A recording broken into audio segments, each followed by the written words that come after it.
Mimpinya diulang, Kang. Terulang. Itu jelas ada bentuknya. Yang kedua ada bentuknya. Bentuknya itu ular. Ular itu sekeluarga, Kang. Ada, tapi yang dua itu kepalanya manusia. Terlanjur seperti ini, saya pikir terlanjur saya elus kepalanya. Hilang, Kang.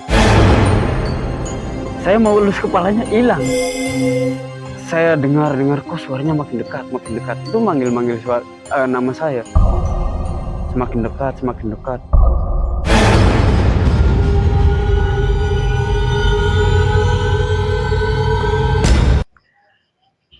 Itu saya baru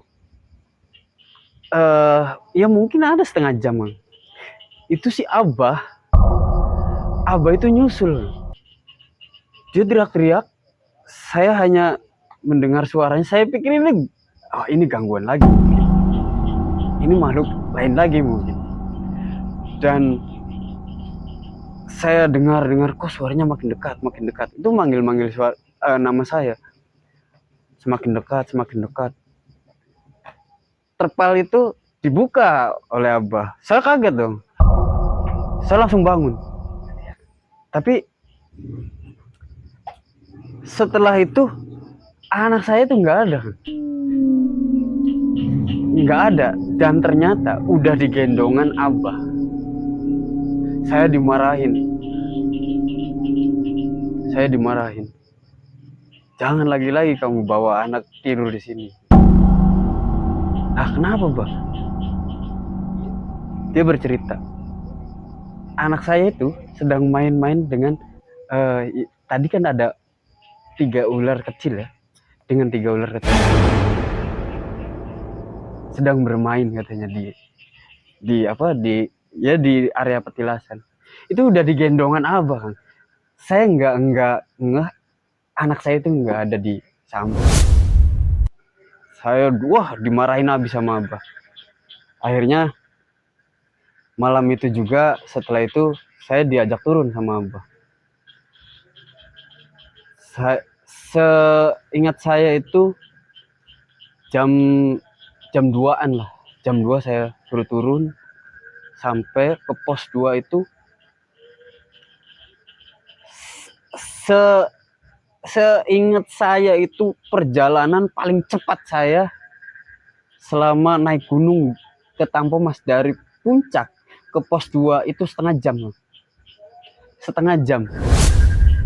Saya juga berpikir, saya lewat mana? Perasaan tadi lewat jalur biasa, tapi kok setengah jam? Saya tanya sama Abah, ini normal nggak sih? Setengah jam loh. Udah nggak usah dipikirin, kata Abah. Saya dimarahin lagi. Sekali lagi saya tahu kamu bawa anak tidur di petilasan, selamanya kamu nggak usah kesini. Karena saya dengan Abah itu ya sudah seperti keluarga lah. Nah, setelah itu kita suruh tidur lagi, kan. Tidur lagi sampai menjelang pagi. Kemudian Abah menyiapkan sarapan. Saya suruh benerin air karena waktu itu airnya mampet. Kebetulan dulu saya pernah dengan komunitas saya itu memperbaiki saluran air di situ. Kalau nggak salah, saya tuh pernah bawa selang air itu sepanjang 320 meter. Karena jalurnya itu panjang dan melewati jurang. Kebetulan waktu itu saya perbaiki dan saya suruh memperbaiki lagi. Saya sudah tahu gitu jalurnya. Alhamdulillah selesai. Tidak sampai setengah hari lah. Paling jam 10 sudah selesai. Saya pulang, kemudian makan. Anak saya lagi main-main karena di situ Abah itu punya, maaf, anjing ya, kan. Anjing itu namanya Vera, tapi laki-laki. Kebetulan kalau ada pendaki itu ya pasti menyambut. bisa diajak main gitu. Anak saya senang sekali waktu itu main dengan si Vera itu. Mainannya sampai nggak dipakai gitu. Dan setelah makan, saya diajak ngobrol. Kebetulan waktu itu tidak ada pendaki lain ya. Karena saya naik bukan hari libur. Biasanya di Tampomas kebanyakan tuh naik ke situ ya hari-hari libur saja yang banyak. Setelah itu saya diajak ngobrol, kemudian katanya gitu, yang semalam ngajak main dengan anak saya itu penghuni asli situ. Penghuni asli itu yang menjaga area petilasan itu. Ada katanya satu lagi, kalau misalkan Abah nggak nyusul, katanya bisa keluar, yaitu eh, harimau harimau putih 2 katanya. Tapi yang nggak tahu bersyukur ataupun bagaimana ya. Saya sendiri dalam hati, duh kenapa Abah nyusulnya cepat gitu. Saya jadi tidak bisa bertemu dengan harimau itu kan. Tetapi Abah bilang gini, saya belum siap. Oding belum siap. Jangan. Memangnya kenapa, Bah? Kalau memang saya harus bertemu dengan ya 2 harimau itu. Ya pokoknya belum siap. Abang nggak mau cerita. Ya mungkin orang banyak orang cerita gitu ya. Dari petugas pos yang sempat saya tanya-tanya gitu. Kalau saya sampai ketemu dengan harimau, dan itu adalah katanya ini katanya ada positif ada negatif. Positifnya, kalau saya niatnya jelek pasti celaka. Negatifnya kalau niatnya saya jelek itu celaka. Tapi kalau niatnya positif, itu akan membawa katanya kekayaan, kemudian kejayaan, dan sebagainya lah. Ya Allah alam lah. Saya sebenarnya nggak percaya sih. Saya hanya penasaran dengan eh, benar atau tidak gitu adanya penghuni dan penjaga itu. Tapi yang sangat-sangat saya eh, pikirkan dan sampai hari ini, ya mungkin kalau kapok sih enggak ya. Mungkin sewaktu-waktu saya akan coba lagi dengan membawa anak ke sana. Eh, yaitu penyesalan saya kenapa saya tertidur gitu. Kalau misalkan saya tidur tidak ada Abah nyusul, mungkin ya pikiran jelek saya itu, anak saya mungkin sudah terbawa kemana gitu. Ya alhamdulillahnya Allah berkehendak lain dan masih melindungi kami sekeluarga dan bisa selamat sampai hari ini. Dan kemarin juga waktu libur sekolah saya dengan keluarga naik ke Merbabu, alhamdulillah selamat. Dan nanti ini rencana bulan Februari ini ya, bulan Februari depan itu saya dengan keluarga akan ke Tampomas, karena sudah beberapa bulan saya nggak ke sana dengan keluarga. Semenjak Abah penunggu pos 2 itu meninggal ya, saya sudah jarang ke sana kan. Ya mungkin itulah cerita pengalaman saya kan dengan keluarga. Baiklah, pemirsa sekalian, tadi sudah menarik sekali ya perbincangan kita dengan Kang Oding mengenai cerita pendakian pada kesempatan kali ini. Kita akan coba menguak lagi ya Kang ya, boleh ya? Boleh. Sedikit tanya-tanya mengenai cerita yang tadi sudah disampaikan Kang Oding, luar biasa sekali. Sambil santai aja Kang ya, beberapa pertanyaan nih Kang. ketika pertama kali di pos 2 tentunya saya sudah menyimak Kang ya, setelah tadi menyimak Kang Odik, ada asap. Itu di Batu Kukus kan? Oh, di Batu Iya. Kukus. Berarti bukan di pos 2. Bukan. Bukan. Batu Kukus tuh pos Sekitar 3. gimana? Oh, pos 3 Iya. berarti. Setelah pos 3 atau sebelum Setelah tidak keluar dari area pos 3. pos 3. Bentuknya itu seperti apa Kang? Asapnya Asapnya tuh bisa digambarkan. kalau orang ngerokok kemudian ditaruh di lubang gitu, keluar kan. Seperti itu. Oh, berarti nggak besar sekali tuh. Tetapi agak tebal. Oh, agak tebal ya. Jadi beda dengan asap rokok. Betul. Mungkin. Kalau ya pokoknya saya positifnya seperti itu ya. Orang merokok, tetapi ya memang bedanya itu agak tebal gitu. Agak tebal. Iya. Itu ketika melintas atau sebelum melintasi itu rokok? Di depan saya. Pas di depan? Iya, di depan saya. Di depan saya. Makanya saya tidak bercerita dengan istri yang ada di belakang ya waktu itu. Saya gendong anak saya gendong di depan ya. Kemudian sambil jalan, yang namanya saya gendongnya di depan, maka saya fokusnya dilebihkan lagi dong ke depan. Karena pandangan saya udah keganggu. Oh, gitu. Maka saya fokuskan lebih ke depan dan ke bawah. Oh, gitu. Karena setahu saya setelah Batu Kukus itu ya ada sedikit jalan setapak itu ada sedikit lubang di samping kanan. Iya. Itu yang nggak panjang sih. Jadi saya lebih fokus gitu. Lebih fokus ke depan. Iya. Jadi posisinya Kang Uding di depan, kemudian istrinya Istri di belakang. Iya. Kemudian sambil menggendong anaknya mungkin. Betul. Ketika mau melintas ke jalur itu ada timbul asap itu. Iya. Berarti. Itu nggak ada perasaan apa-apa. Saya hanya melihat kemudian keluar asap. Iya, melihat keluar asap, kemudian saya langsung mengalihkan fokus istri supaya nggak melihat juga gitu. Takutnya kalau istri melihat juga dia berpikir yang bagaimana lah, jadi takut atau panik gitu. Kejadiannya cepat atau berapa menit? Itu asap muncul. Asap itu beberapa langkah dari saya berhenti sambil ngobrol mengalihkan fokus istri ya.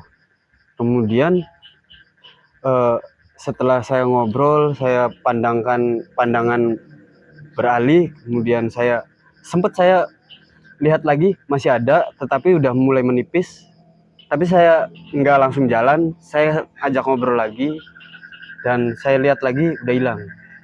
Kemudian melanjutkan perjalanan. Kemudian melanjutkan perjalanan. Selama di perjalanan, setelah melintasi asap tadi, ada perasaan sesuatu?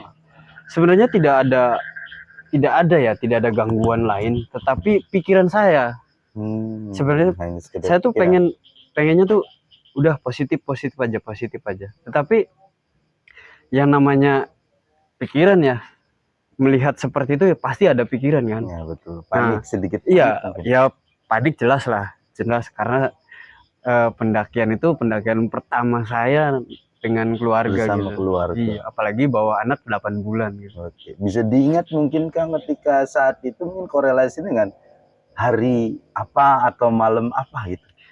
Saya kalau naik ke sana itu nggak ada kalau ke Tampomas khususnya ya. Saya nggak pernah menentukan harus hari Minggu atau hari libur dulu gitu. Sebelum ada anak sekolah gitu. Waktu itu setelah saya ingat-ingat dulu sebentar. Iya. Oh ya, kalau harinya saya nggak ingat ya, lupa ya. Dulu setelah kontrol ke dokter anak saya yang keempat kalau nggak salah. Betul. Iya. Jadi lupa harinya mungkin. Harinya saya lupa. Mungkin ya. Mungkin karena kesibukan ya Kang ya. Jadi asal berangkat saja. Saja. Tidak memikirkan hari apa atau malam apa ya Kang. Oke Kang, kemudian ketika pertama kali kejadian hujan deras Kang ya, betul ya. Tadi hujan deras. Ketika hujan deras sudah di puncak berarti Kang. Belum. Kalau di Belum. puncak tuh gerimis. Kalau di hujan deras itu di ladang pertanian. Di ladang pertanian itu sebelum kebun kopi. Oh gitu. Iya. Tiba-tiba hujan deras atau bagaimana? Ya memang musim penghujan, Oh, tetapi musim hujan. waktu itu sebelum saya naik itu masih persiapan di pos ya, di pos pertama itu ada terang lah, terang. Kalau misalkan dari bawah sudah mendung, mungkin saya putuskan untuk berhenti dulu sebelum hujan reda gitu, hujan turun dan reda gitu. Tapi saya naik, kemudian tiba-tiba mendung, langsung turun hujan. Itu selama 2 jam. Selama 2 jam. 2 jam. Selama 2 jam tapi masih lanjut. Iya, saya hanya berteduh dengan flashlight aja gitu. Oh, tapi melanjutkan perjalanan sampai dengan puncaknya ya, Kang? Sampai dengan puncak. Tepatnya puncaknya ada batu petilasan, itu bentuknya gimana sih, Kang? Kalau saya divisualisasikan. Kalau saya visualisasikan, petilasan itu puncak, kemudian kalau misalkan puncak saya datang dari sebelah kiri ya, misalkan, karena di depannya itu ada pemandangan view lah, kita bisa lihat ke bawah pedesaan dan katanya itu daerah Bandung gitu. Saya naik, kalau kita gambarkan menghadapnya ke sana, view-nya dari sana, kita datang dari sebelah kiri. Di sini kalau kita mulai masuk gitu ya, di sebelah kanan ada batu besar. Nah, di samping kanan batu besar itu ada jalan setapak agak turun. Mengikuti jalan itu aja turun ya ke lembah. Kemudian setelah lewati lembah, naik sedikit itu udah petilasan. Petilasan. Iya, sebenarnya di lembahan itu ada petilasan, Kang. Ada petilasan, tapi saya nggak paham. Sempet saya bantu Abah buka petilasan itu, tetapi Abah sendiri nggak pernah bercerita itu petilasan siapa. Yang jelas yang sudah ada papan gitunya ya, petilasan Prabu Siliwangi itu yang ada di atas. Oh gitu, berarti bentuknya batu tapi ke bawah sedikit gitu ya. Dan di sana ada 2 tingkatan ya. Yang pintu pertama itu ada seperti makam, batu ditumpuk ya. Katanya itu adalah ya pengikutnya atau pengawalnya. Kemudian tingkatan keduanya ada 2 makam dan itu agak panjang. Gitu. Dan itu di sekitarnya ada tembok batu, dan di area itu ya di pojokan cukup luas, panjang, itu ada saung. Iya, tempat tidur kalau ada orang pengunjung. Iya, kalau ada pengunjung yang biasanya ada orang ziarah katanya. Oh gitu. Ya memang ada. Saya sering kali kalau naik situ pasti ada banyak orang yang ziarah di situ. Dan biasanya membawa sesaji. Oh gitu. Sudah terbiasa. Ada sesaji dan lain sebagainya. Dulu saya juga sempat debat dengan para ziarah gitu.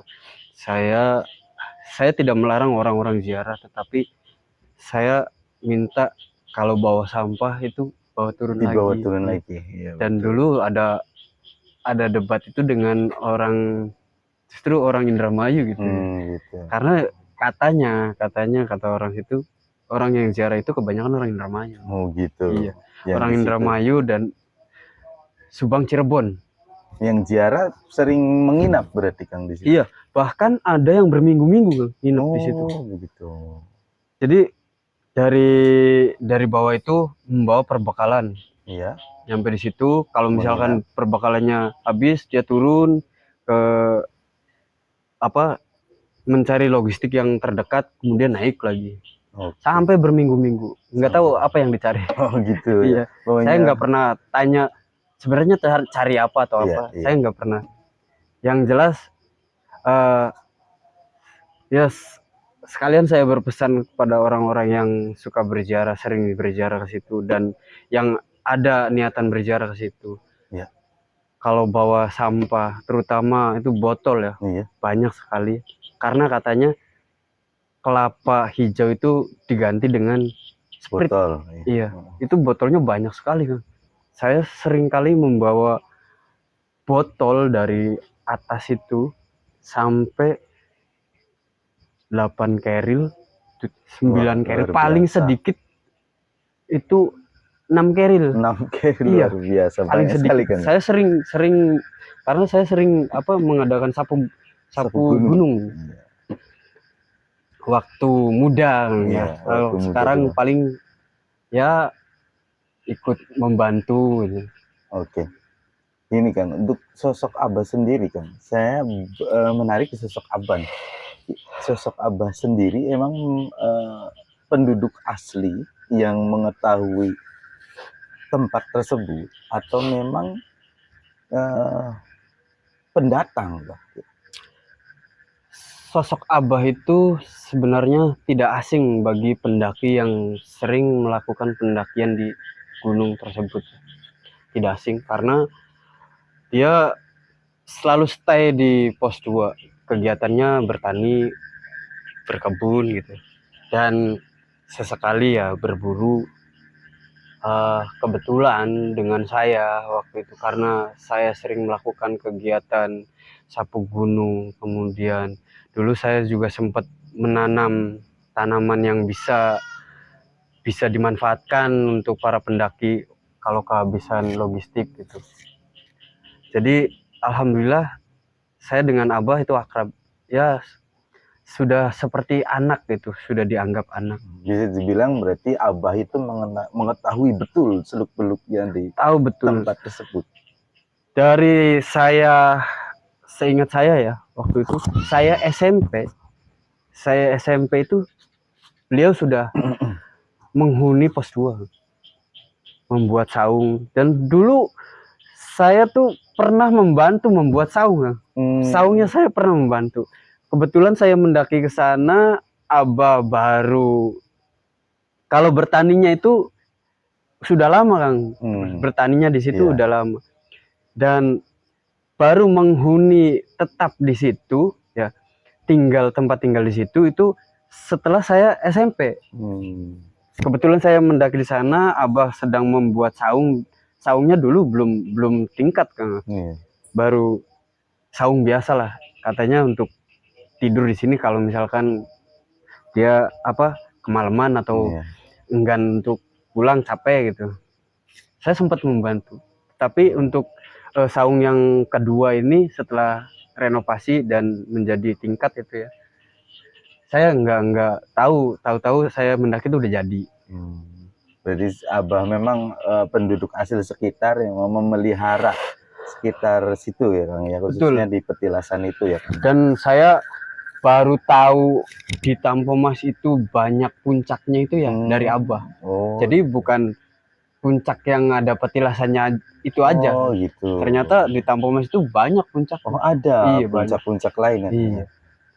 Tapi belum ditelusuri mungkin ya Kang. Kalau dulu saya pernah dengan Mapala Sumedang ya.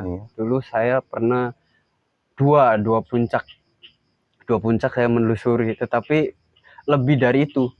Gitu. Lebih. Jadi gunung di salah satu gunung di Sumedang itu banyak sekali puncak-puncaknya kan? Iya. Tidak hanya satu, tapi yang sering dikunjungi hanya puncak itu ya. Iya. Yang sering banyak orang datang lah, dengan kata lain ziarah di dalamnya.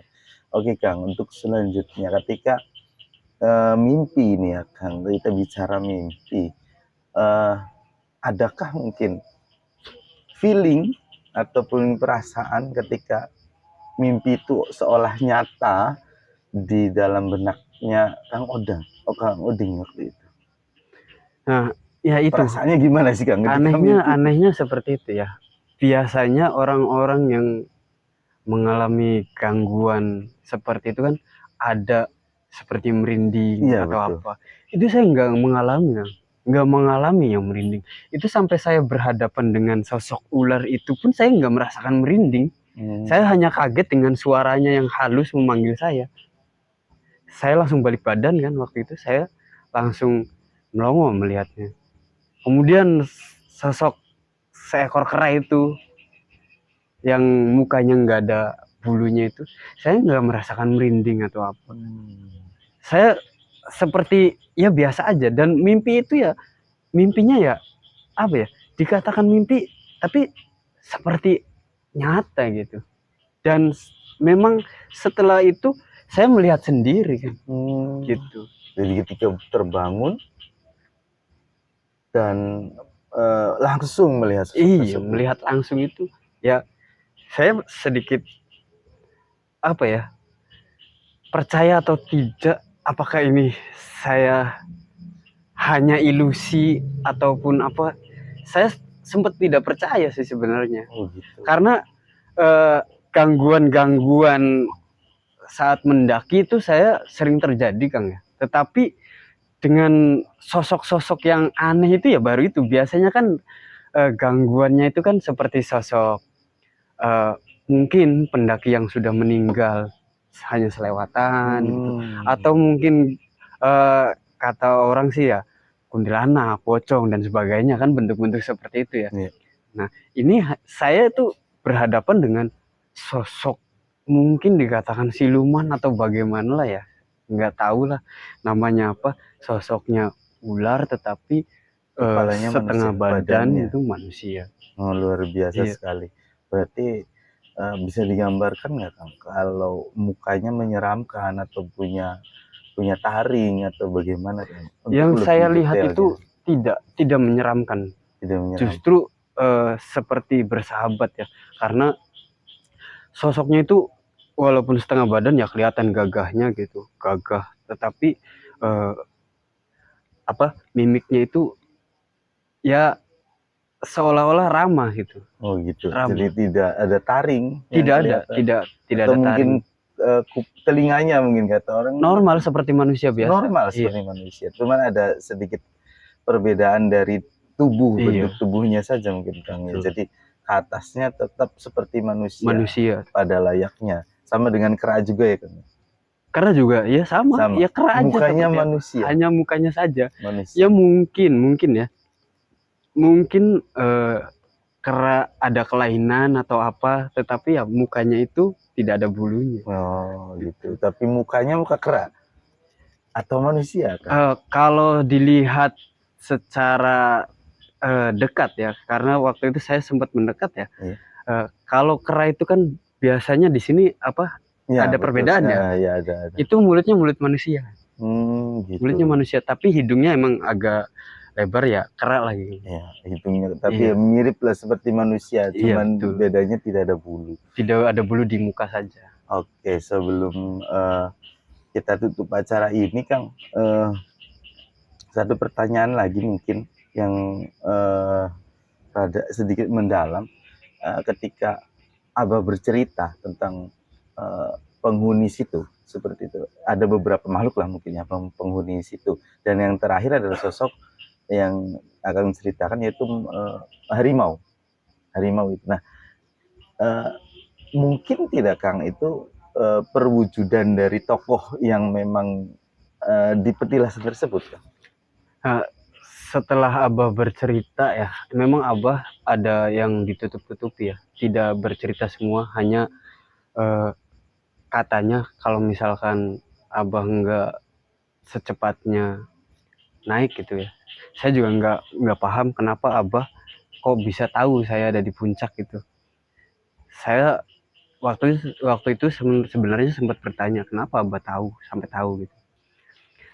Tapi dia nggak menjawab dan bercerita katanya kalau Abah nggak cepat-cepat nyusul, katanya ya kemungkinan karena Abah nggak tahu nih sosok ular itu menyambut atau memang sebuah gangguan yang nantinya akan membahayakan. Kemudian kalau misalkan sampai harimau itu muncul, katanya ya kan ada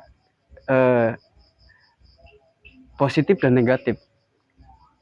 Kalau positif dan negatifnya saya tahu dari orang lain ya, karena waktu itu Abah bercerita tidak sepenuhnya ya, tidak detail juga.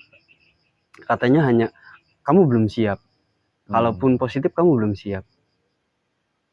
Dan saya penasaran dong. Setelah itu saya mencari narasumber lain, yaitu teman-teman di pos ya, pos pendakian.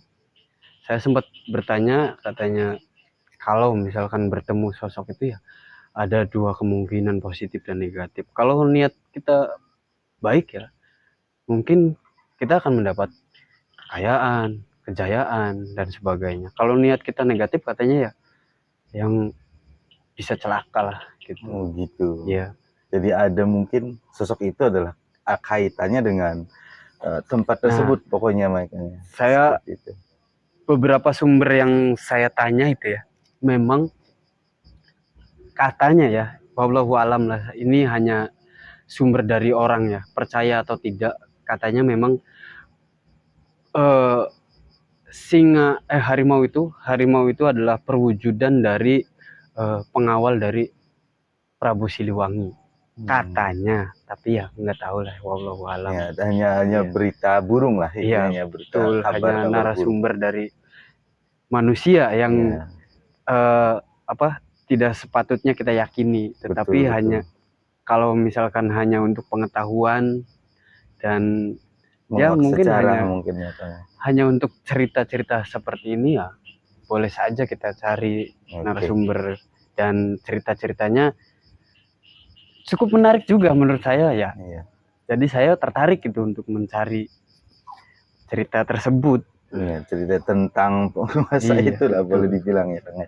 Oke Kang, sepertinya kita mungkin masih banyak lagi cerita nih Kang yang bisa kita up di kesempatan kali ini. Tapi kita tahan dulu Kang, mungkin di season selanjutnya ya Kang ya.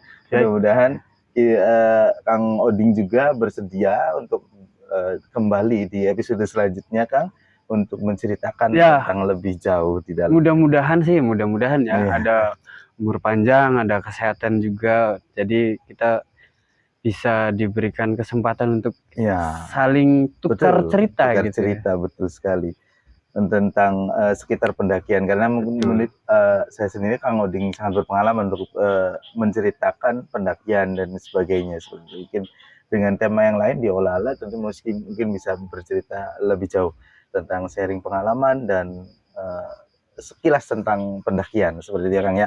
Oke, terima kasih untuk Kang Oding sudah bercerita banyak dengan kita, dan para pemirsa sekalian, kita tunggu episode selanjutnya bersama Kang Oding. Kita akan kilas lebih banyak lagi tentang pengalaman-pengalaman pendakian selanjutnya, tentunya di kisah misteri Olala, obrolan laki-laki. Tapi sebelumnya Kang, untuk penutup nih Kang, terakhir kalinya Kang Oding mungkin mau berpesan kepada seluruh pendaki atas pengalaman atau mungkin seperti tadi yang sudah dikemukakan diceritakan oleh Kang Oding untuk semua pendaki, sarannya gitu. Untuk teman-teman sehobi ya, para pendaki, terutama untuk pemula, jika ingin melakukan pendakian, alangkah lebih baiknya kita observasi dulu, cari tahu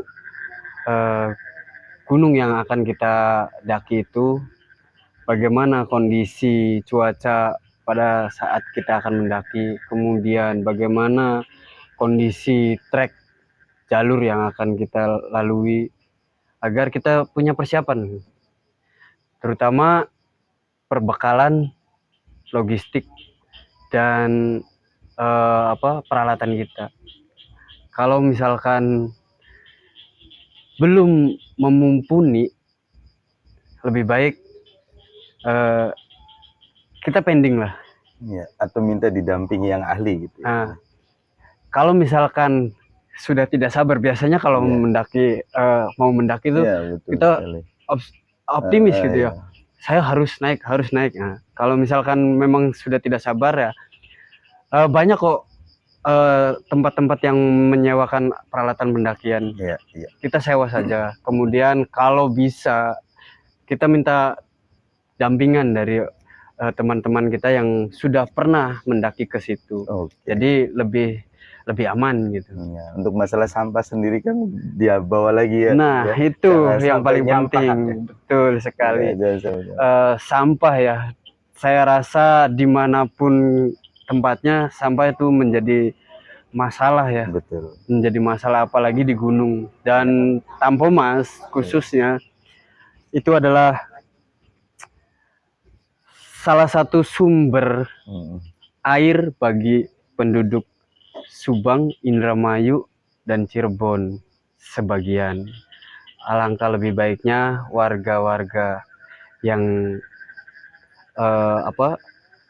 terlewati sumber airnya, ya marilah kita jaga. Bukan hanya di Tampomas sebenarnya, dimanapun kita berada. Begitu Kang, Oke. jaga Jaga kebersihannya, hutan dan jaga gunungnya, karena ya tidak ada ruginya lah Kang ya. Betul sekali. Oke, para pemirsa sekalian, Sigit Channel dimanapun Anda berada, tentunya hanya demikian saja pertemuan kita kali ini. Gampang kita akan menyambung kembali dengan episode selanjutnya. Terus nantikan atau stay tune di Sigit Channel tentunya dengan kisah misteri yang selanjutnya. Tapi sebelumnya kita akan sajikan, ternyata Kang Oding punya channel juga ya Kang ya. Oke, kali ini Kecil Kang, lagi membangun. lagi membangun. Ya, Bisa dikasih tahu Kang channelnya? Sebenarnya sih bukan bukan channel besar sih, Ya. hanya iseng saja, gitu, untuk ya hitung-hitung nyimpen dokumentasi lah. Iya. Ini baru beberapa tahun sih ya, beberapa tahun ini saya pikir setiap kali melakukan kegiatan entah pendakian ataupun kegiatan tanaman ya bonsai itu, saya menyimpan di memori kan penuh Kang ya. Iya. Saya simpanlah di YouTube. Iya. Kalau ada hasilnya alhamdulillah, kalau tidak pun ya yang namanya nyimpan dokumentasi gitu. Nama channelnya Oding Bangkit. Oding Bangkit. Iya. Oke, cari sendiri ya. Sebenarnya nanti kita kasih deskripsinya di channel kita, ada Kang Oding Bangkit channelnya, dan Anda bisa lihat dia juga channel YouTube Oding Bangkit, dan jangan lupa like dan share juga subscribe ya Kang ya untuk di channel Kang Oding. Kita bantu bersama ya Kang ya, berkembang bersama di per-YouTuban lah istilahnya. Terima kasih banyak untuk Kang Oding udah menyempatkan waktunya atas cerita. Nanti kita gampang ketemu lagi ya Kang ya. Mudah-mudahan bisa ada waktu, ada kesempatan juga untuk melanjutkan cerita yang berikut-berikutnya Kang ya. Terima kasih juga untuk masyarakat Mekarsari ya Kang ya. Di sini Mekarsari kan tempatnya. Masyarakat Mekarsari, kemudian Kecamatan Hurus Kabupaten Indramayu atas kesempatan waktunya dan kita bertempat di sini. Terima kasih juga untuk semua para pemirsa channel kita yang masih setia di kisah misteri Olala, obrolan laki-laki. Kita akhiri ya Kang ya. Oke. Dari sekian saja. Terima kasih atas kesempatannya dan semoga selalu bahagia bersama di channel kami Olala, obrolan laki-laki. Kita akhiri. Assalamualaikum warahmatullahi wabarakatuh.